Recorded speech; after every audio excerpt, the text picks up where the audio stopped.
So here's the deal, Chez. What's the deal? I am someone who I try to do too much all the time. Overcommitter. I don't want to say an overcommitter. It's Okay. more just like, I know I can do this and I know this is going to be beneficial. If it's not going to be beneficial, then I will not commit to anything. Okay. I'm actually, when it comes to that, I'm very, people, I would probably say in a social setting, people might think I'm flaky Uh-huh. because I will not commit. So a lot of times I'll say stuff, that sounds really fun. And there's a chance I would be involved, but I can't commit to it because there's also a chance I'm not going to want to go. Like, that's Yeah. just what it is. Yeah. Yeah. So I don't feel count on like, me. I'm kind of the queen of that as well. I've actually taken a lot out of your book on that. Not just a few pages, probably like chapter 4 is Uh, where I noticed that you make some really great points on when it's time to leave something, yeah.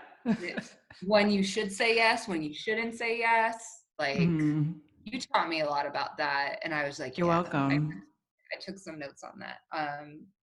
But I have high standards for myself, and I think that's just like what every athlete is like. Yeah. Um, Especially, so I say this with Blast a lot, and I love my job so much. It's so fun. Mhm. But the people who started Blast, they're not like baseball and softball people who came up with this great idea and then figured out how to make it work in a business standpoint. These were business-minded gentlemen that knew nothing about the sport of baseball and softball, but had this great product. And it finally took off when they got people from those respective sports who knew how to talk to that community, right? That Right. audience. Hmm.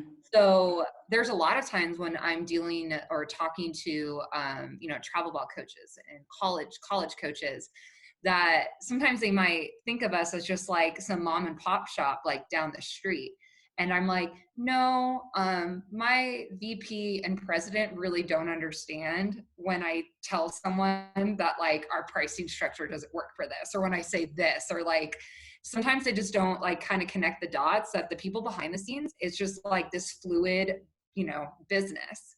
Right. And we have a lot of demands on us, and that always does surprise people when they do start working for us. It surprised me, but it's also really fun, and that's a big reason why when I remember retiring from playing softball, I was so ready for a new challenge.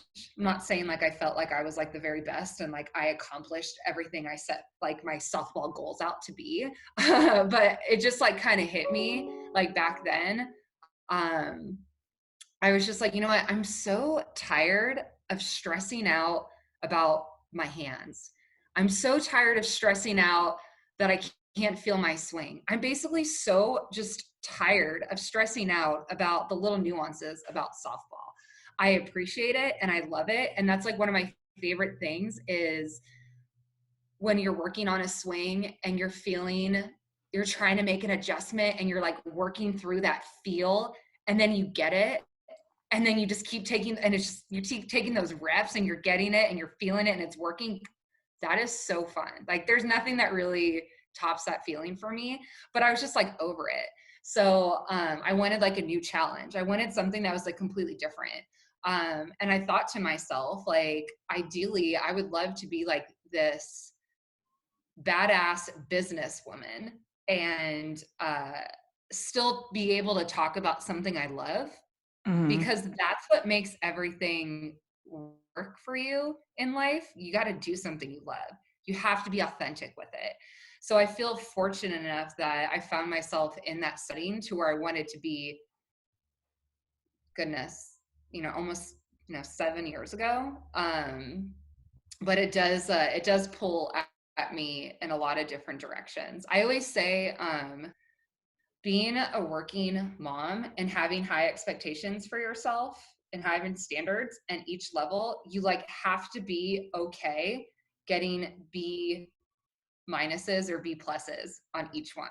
Like you cannot get A's Yeah. on every one. If I there's know what someone you out mean. there that's getting A's, like hit me up, DM me, Frangator10, tell me your secret. Yeah. Well, it's almost it's just unrealistic when you're spread so thin, right? And I can only imagine the multiple things that you're managing, you know, between like taking care of yourself, taking care of a family, the dog behind you, the softball community, and the clients that you work with. You know, it's a lot of things, and to get A pluses in all of those is just unrealistic. Yeah. I mean, you can pull off A's in certain areas for sure, but across the board, it's like really, really tough. Um, and I'm with I you. was just telling someone actually this morning, someone that I manage, I was saying like, listen, like we always want to strive for perfection. That's what makes the best is because they see where perfect is and they try to get as close to it as possible. But what also makes the best is understanding where they're actually probably going to hit. Like it's not like you're setting yourself up for like a failure, but it's also understanding how much you can pull from yourself to get there. So like for example, if I feel like I'm doing a bad job as a mom, I'm going to have to pull back from another entity to give more to that. And maybe I give more of myself to my children 1 week because I feel like I haven't been giving them the attention that they need. And it works with work. Like if I feel like I haven't been like as, you know, like as a hunter as I need to be and like killing it like I want to be, then I need to pull myself away from something else to give that more. The days or the weeks or the months that are working best is when you feel like every level you're giving it consistently, right? Mm-hmm. But that's like a perfect world, and that's not like Right. that's not the That's not the world. world we live in. Yeah, and so it takes a lot of, you know, and especially these last 8 weeks, with my children being home with me, and you know, being fortunate enough that my job is actually, our company is doing really well during this time.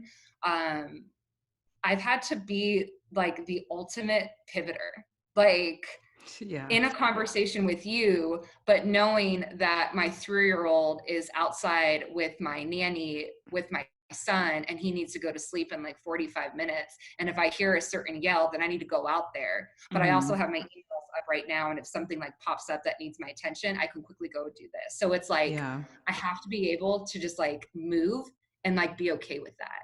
Like Yeah. don't let it all like make me feel like I'm drowning, but just know Mm-hmm. like, okay, here's what we got today. Here's the day. Like you got this, Yeah. you got that. Sage needs to work on her colors. She's got her shapes up on Wednesday. I made this diagram for her. Get the tape out for some like it's like Yeah. it's just pulling a lot. And at Mm-hmm. first it was really, really hard. Like so many moments of just like breaking down, but like I feel like we're on like week 8 now, and it's like become the norm. But I Yeah. don't want this to be the norm, but